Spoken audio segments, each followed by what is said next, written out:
শাবান প্রচলিত শবে বরাত উপলক্ষে আমাদের করণীয় কি? বিশেষ করে এই রাতে মসজিদে ওয়াজ মাহফিল, দোয়া দরুদ, ইবাদত বন্দেগী এবং নানা ধরনের খানাদানার আয়োজন করা হয়। কোরআন সুন্নাহর আলোকে এগুলো ঠিক কিনা জানালে উপকৃত হব। ভাইরা আমার, লাইলাতুন নিসফি মিন শাবান, যেটাকে আমরা শবে বরাত বলি, এই লাইলাতুন নিসফি মিন শাবানে আল্লাহ তাআলা হিংসুক এবং মুশরিক ছাড়া বাকি মানুষদেরকে, বাকি মুসলমানদেরকে আল্লাহ তাআলা সাধারণ ক্ষমা ঘোষণা করেন মর্মে একটা হাদিস আছে। এছাড়া আরো বেশ কিছু হাদিস আছে যেগুলোর কোনো না অনেকগুলো সনদের মধ্যে কিছুটা দুর্বলতা আছে, কিন্তু মোটের পরে এ রাতের ফজিলত সুসাব্যস্ত এবং প্রমাণিত।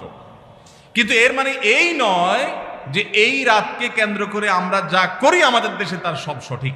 আমাদের দেশে লাইলাতুল বরাতে মানুষের যে ভিড় মসজিদগুলোতে, এটা তো ভালো জিনিস যে মানুষ মসজিদে আসছে, কিন্তু অন্যদিন না এসে এই রাতে বেশি আসার কারণটা কি?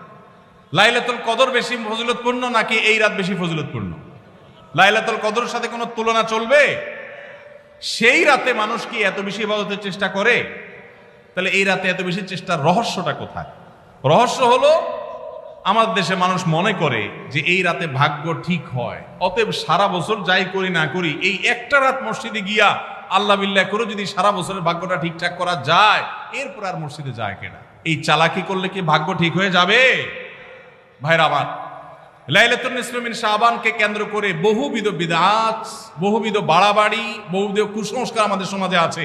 এক সময় তো প্রচুর পরিমাণ পটকা ফুটাফাটি চলতো। আলহামদুলিল্লাহ, প্রশাসনের ভাইয়েরা প্রতি বছর নিষেধাজ্ঞা আরোপ করেন এবং এটা অনেকটা কমেছে, যেটা আমাদের নিরাপত্তা হুমকির মধ্যে আমাদেরকে ফেলে। দিনের নামে আমরা কখনো সেগুলো করতে পারি না।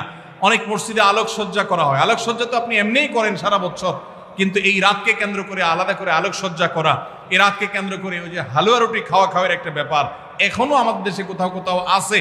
অনেকে মনে করে নবীজির দাঁত মোবারক শহীদ হয়েছেন উহুদের ময়দানে, তো তিনি হালুয়া খাইছেন, সেজন্য আমরা ভালো দাঁতে হালুয়া খাই। নবীজির দাঁত ভাঙে হালুয়া খাইছেন, আমাদের আস্ত দাঁতে আমরা কি খাই?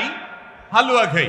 আপনার বাপের ঠ্যাং ভেঙে গেছে, উনি একটা লাঠি দিয়া খোড়ায় খোড়ায় হাঁটে, আপনার আস্ত ভালো দুইটা ঠ্যাং আছে, আপনি বাপের মহব্বতে বলছেন বাবা তোমার পাওটা ভেঙে গেছে, সেই মহব্বতে আমি আমার ভালো পাও নিয়ে লাঠি দিয়ে আমি খোড়ায় খোড়ায় হাঁটতেছি।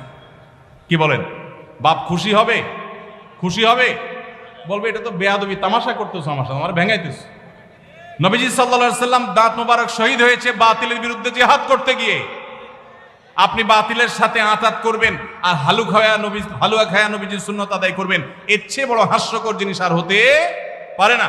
অতএব সব ধরনের বাড়াবাড়ি কুসংস্কার আমাদের বন্ধ করতে হবে।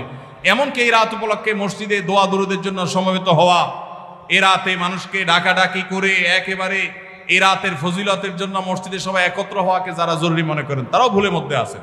ব্যক্তিগত ইবাদতে আল্লাহর ক্ষমা পাওয়ার জন্য চেষ্টা করতে পারেন, সেটা ভিন্ন বিষয়। আল্লাহ আমাদেরকে বুঝার তৌফিক দান করুন।